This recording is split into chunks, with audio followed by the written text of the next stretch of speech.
Hey guys, welcome to my channel. My name is Jo, and in today's video I'm looking very profesh. I'm going to give you a inspired to perspire kind of chat. It's really not. In today's video I'm going to be sharing with you different kinds of gift ideas and Valentine's Day ideas that you can design for your significant other based on the 5 love languages.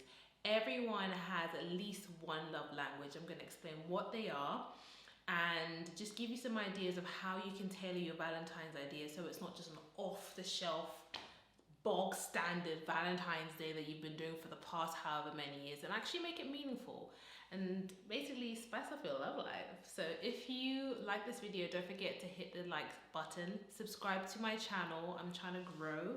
I'd really appreciate it, and comment down below any ideas that you have that I haven't covered. And yeah, let's get to it. So in 1992, Gary Chapman published his book called The 5 Love Languages, where he talks about different ways people receive and give love. In his book, he describes the 5 love languages that there are: physical touch, words of affirmation, giving or receiving gifts, quality time, and acts of service. Let's start off with number 1, words of affirmation. If your partner is a person who hears or receives words of affirmation as their love language, they typically like to be told, I love you. Not just I love you, they want to also hear why you love them. What is it about them particularly that makes them special to you? A lot of these love languages tend to be from a place of maybe absence growing up. It's not a science, so just because you like words of affirmation doesn't mean you never had it growing up. But for a lot of people, that is their reality. So what you can do if your partner is someone who likes words of affirmation is, of course, apart from saying, oh, I love you, I love you, I love you, leave them really cute notes or love letters all around the house or wherever you stay. Like, you can even create a kind of scavenger hunt kind of trail with different post-it notes of, I love you because you make me smile. I love you because you're beautiful. I love you because you have a heart of gold. And also, please, when you are doing these I love yous, it shouldn't just be things that they do for you. It should also just be them intrinsically. I love you because you are patient. I love you because you are so funny. Try and make it specifically about them, not just what they do for you or for your kids. They're not your maid. They're not your caretaker. What makes X person special to you? Something else you could do is, if you've got kids, you could also get them involved. You could create a really cool video on your phone, or it doesn't have to be anything fancy. You and the kids saying, Mom, we love you, da da da da da, or Dad, we love you, and just make it really nice and sentimental. Make it meaningful, make it sentimental, don't make it tacky. Try as much as possible not to just go on the internet and look for generic I love yous.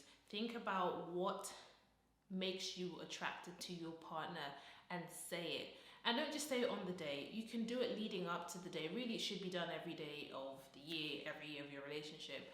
But try and build up to that. And the day after Valentine's Day doesn't mean that you go back to square one of never saying I love you, never appreciating, never saying any good stuff. In terms of an activity you could do, I would recommend trying something new. Trying something new that neither of you are particularly good at, because you will have to encourage each other.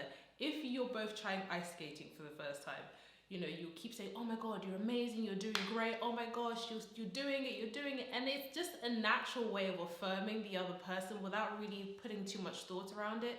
So if you're thinking of an activity of what you guys can do on the day, try and pick something new. It might be a good idea for it to be new for both of you, because that way the one person doesn't feel self-conscious. Both of you are novices, both of you will be useless at it. Think of something that is different, maybe ice skating, maybe painting, maybe pottery, or something that is just different and that you can encourage him or her whilst doing. Another thing which should go without saying, and I know it might not suit everybody's personalities, is be loud and proud about your love.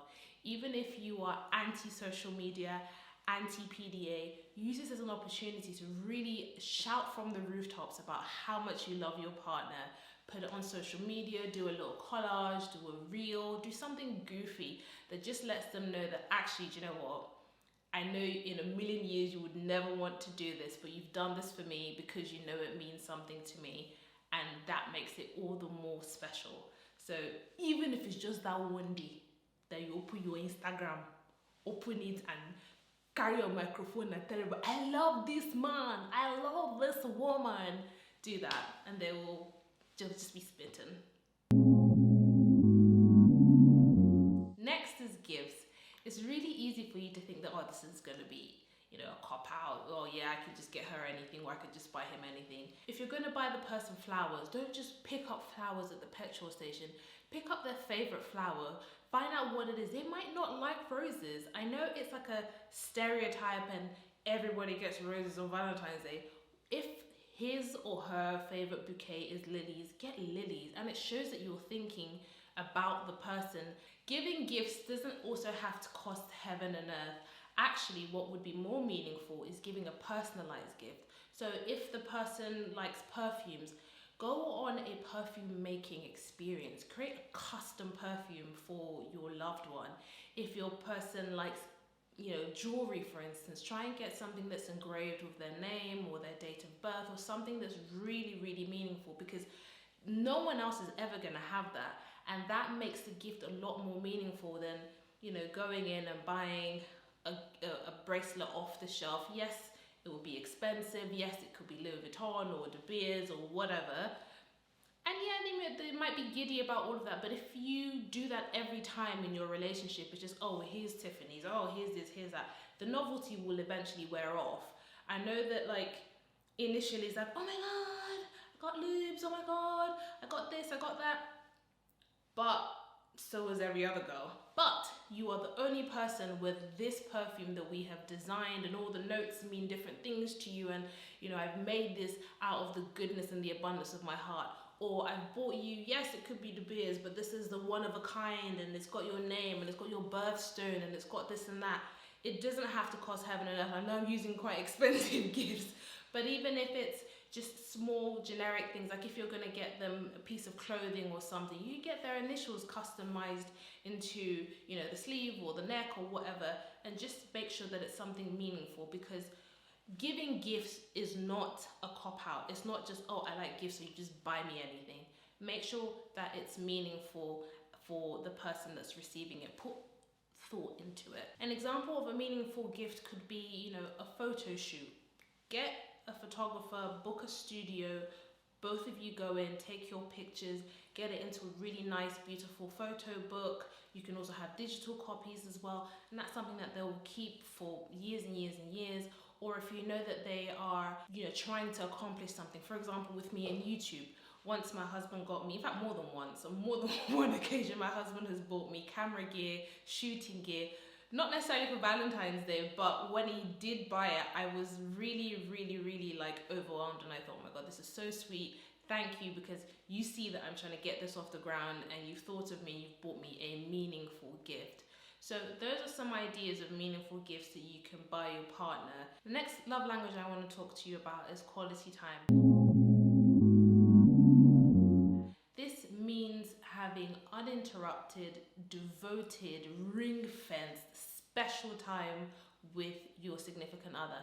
And the thing is, you don't even have to be doing anything amazing. Quality time can literally just be me and you on the sofa watching TV, or me and you going out for dinner without our phones on, or me and you just going for a walk or a stroll or hiking, as long as it's me and the other person.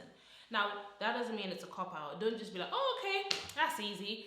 I'm the gift for Valentine's Day. I'm just going to clear my calendar, stay at home and do nothing. Yeah, but no. If your partner is a quality time person, what would be amazing is if you could book a night away.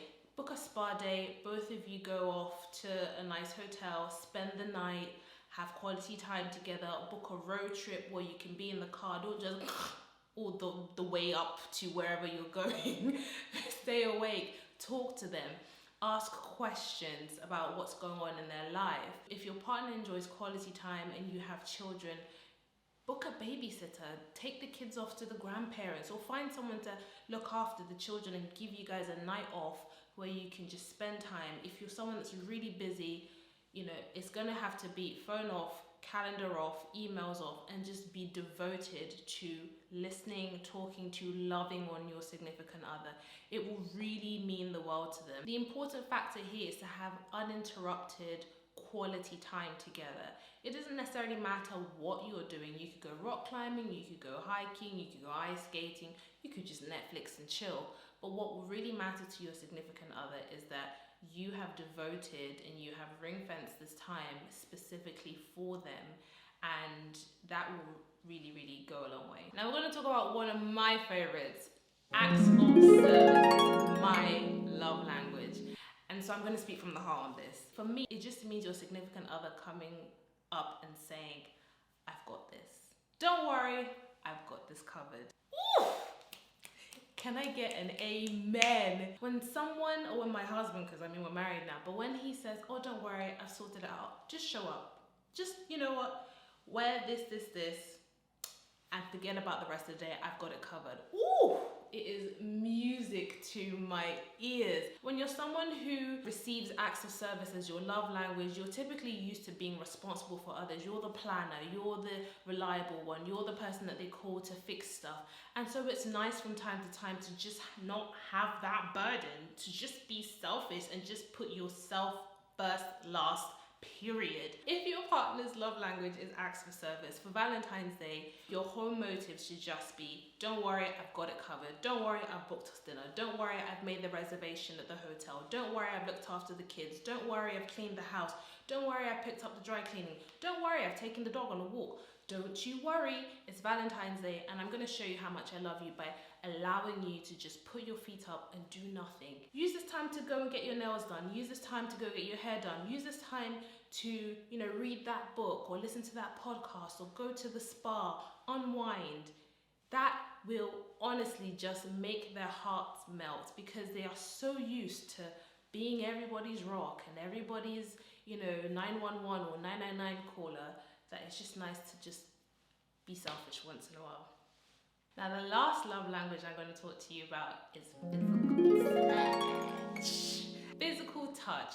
This can be sexual, it can be non-sexual. If your partner's love language is physical touch, it kind of goes without saying that the little things, the kisses around the neck, the kisses on the cheek, holding them from behind, those kind of things they will love. But you should be doing that every day anyway. But on Valentine's Day, what you can do together is either go for a couples massage, or you can do the massaging.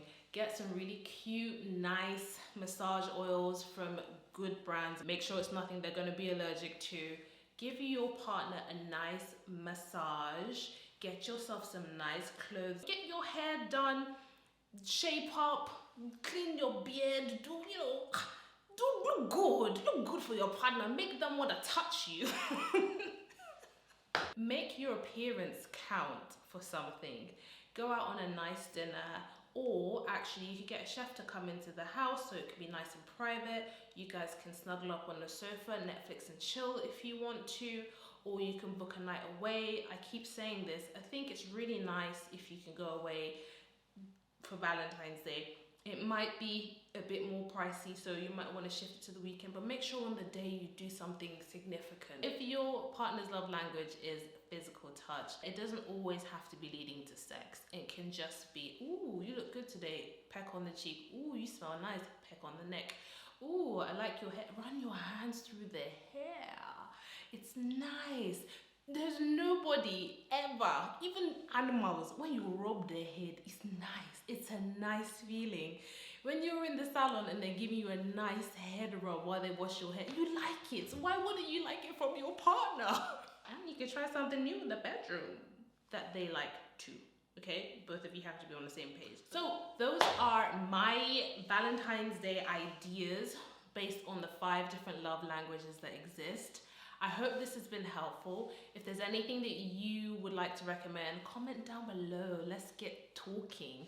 And I hope you've enjoyed this video. Don't forget to like, subscribe, and I'll see you in my next one.